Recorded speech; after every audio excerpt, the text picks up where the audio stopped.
Hello， 我是小金。今天我们的故事要聚焦在非洲中西部，来看看喀麦隆这个国家所发生的诡异事件。时间往前推进到1986年的8月，当时有一名男子正骑着脚踏车，要从喀麦隆的乌姆村骑车到隔壁的尼奥斯村。骑着，他突然发现路边有一只羚羊，看起来好像是刚死去不久。于是呢，他就先把这只羚羊抓起来，绑在他的脚踏车上，然后继续往前骑。可是这越骑就越奇怪了，因为呢，他发现一路上周边都异常的安静啊，而且还看到越来越多的动物都倒在地上。他当时心里忍不住猜测，这些动物该不会是被雷电击中而死的吧？好，心里是这样子怀疑，但是他还是继续往前骑。后来这名男子看到了有一间民房，就想要走进去问问这附近到底发生什么事了。哇！没想到这一走进去真的吓坏了，因为房子里的人竟然全部都倒在地上，看起来好像都没有气息了。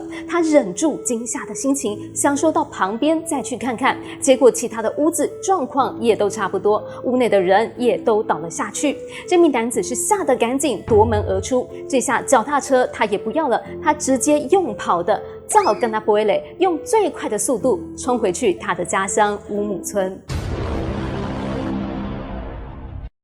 由于当时整个尼奥斯村落对外都断了联系，喀麦隆政府赶紧派人挺进到现场调查，结果才发现村上的居民几乎全部罹难，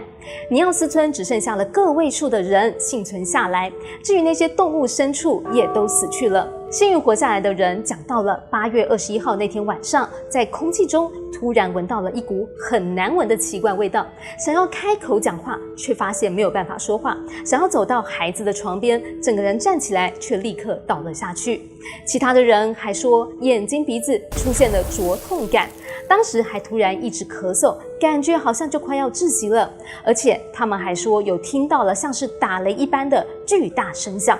很快的，包括国外的科学家也进驻到尼奥斯村，他们发现罹难的村民其实身体上都没有什么外伤，只是越往尼奥斯湖靠近的地方，死亡的人数就越多。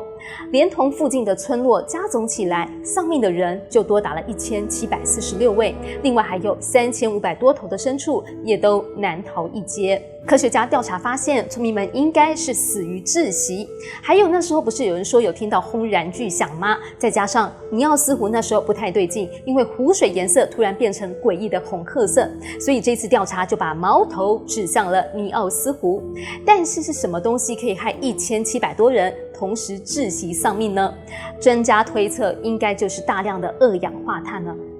可是哪里来的大量二氧化碳呢？主要就是尼奥斯湖，它是一个火山口湖，它就位在西非第一高峰喀麦隆火山。这座火山其实都还是有着微弱的活动，所以呢，当时科学界推测，第一种可能就是当天可能是发生了火山爆发，因此呢，火山口喷发了大量的二氧化碳，而导致了湖水大爆炸。还有第二种可能也就是尼奥斯湖周围的山壁发生了崩裂，岩块掉进了湖水底部，让火山口常年释放出来累积在底层已经饱和的二氧化碳一触即发，就像是喷泉一样往上爆冲喷发。而二氧化碳因为它的比重比空气来得大，所以呢，当它释放到空气中时，就变成把新鲜的空气排挤到上方去了，所以呢，才让湖周边的居民都笼罩在二氧化碳之中，变得无法呼吸。其实如果二氧化碳的浓度超过了10%，人就会变得呼吸困难、精神恍惚，甚至失去知觉。而二氧化碳的浓度一旦超过了15%，就可以让一个人在几分钟之内窒息丧命。虽然有的生还者还说到有闻到像是臭鸡蛋的味道，那个可能就是火山气体中的硫化氢也一起释放到了湖面上。不过最主要致命的关键还是被认定为是二氧化碳，因为呢，几年之后，专家发现尼奥斯湖的底部因为有温泉不断的注入，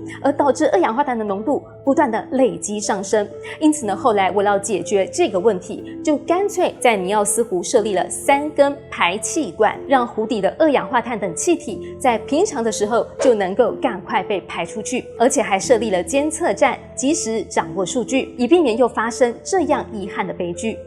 至于刚刚有提到的湖水变红色，很可能是因为尼奥斯湖底层的水是含有铁的成分，湖水爆炸带动了底层的水跟着上升，然后被氧化了，才会让湖面变成了奇怪的红褐色。哇，这座尼奥斯湖听起来真的很吓人诶。2008年的时候，它还被金氏世界纪录认证为世界上最致命的湖泊。好了，今天就讲到这了，希望大家没有被吓到哦，赶快帮小金分享、按赞与按订阅哦。下部影片见了，拜拜。